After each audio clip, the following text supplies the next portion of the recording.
What would you do if you discovered the person you pushed away was the one holding your world together? In the quiet town of Willow Creek, where neighbors waved from porches and secrets whispered through picket fences, Sarah lived a life of unspoken sacrifices. At 38, she was the kind of woman who carried warmth in her smile but steel in her spine. Her brother, Mark, had been her anchor since childhood, their bond forged through shared grief after their parents' passing. When Mark married Laura, Sarah welcomed her with open arms, hoping to weave her into the family's tapestry. But Laura had other plans. Laura was sharp-edged, her beauty matched only by her ambition. She wanted a life of grandeur, not the modest home Mark could afford. From the start, she saw Sarah as an outsider, a reminder of a past she'd rather erase. Sarah, single and childless, poured her love into Mark's children, Emma and Noah. She baked cookies with them, read bedtime stories, and cheered at their soccer games. Yet, Laura's words cut deep. "She's not your real family," she'd tell the kids when Sarah wasn't around. "She's just your dad's sister."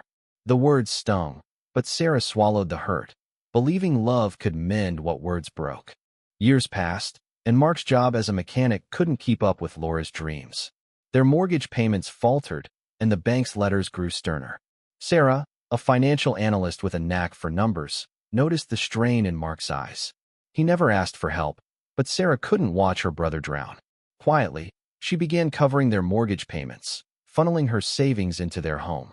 She told no one, not even Mark. It was her gift, her way of keeping the family whole. Laura, oblivious, continued her campaign.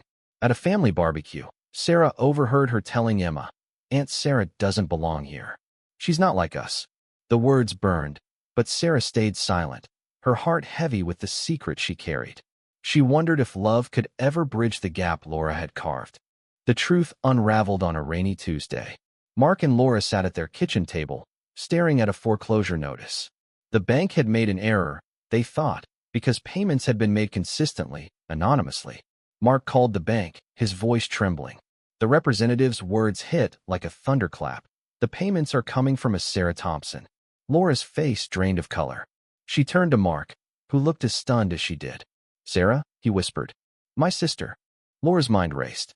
The woman she'd dismissed, the one she'd told her children wasn't family, had been their lifeline. Shame crept in, mingling with disbelief. She thought of the times she'd belittled Sarah, the cold shoulders at family gatherings, the whispers to Emma and Noah. Sarah, meanwhile, was at her small apartment, sorting through her own bills, her savings nearly depleted from years of secret support. Mark drove to Sarah's that evening, tears in his eyes.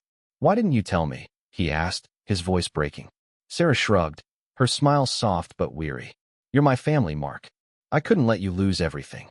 He hugged her, the kind of embrace that mends old wounds. But Laura's reckoning was still to come. The next day, Laura stood at Sarah's door, her pride battling her guilt. "I didn't know," she stammered. "I'm sorry." Sarah's gaze was steady, not accusing, but piercing. "I didn't do it for you, Laura," she said. "I did it for Mark, for the kids. Family isn't just blood, it's who shows up." Laura's eyes welled up, her carefully built walls crumbling. She saw Sarah not as an intruder, but as the quiet hero who'd held their world together. In the weeks that followed, Laura began to change.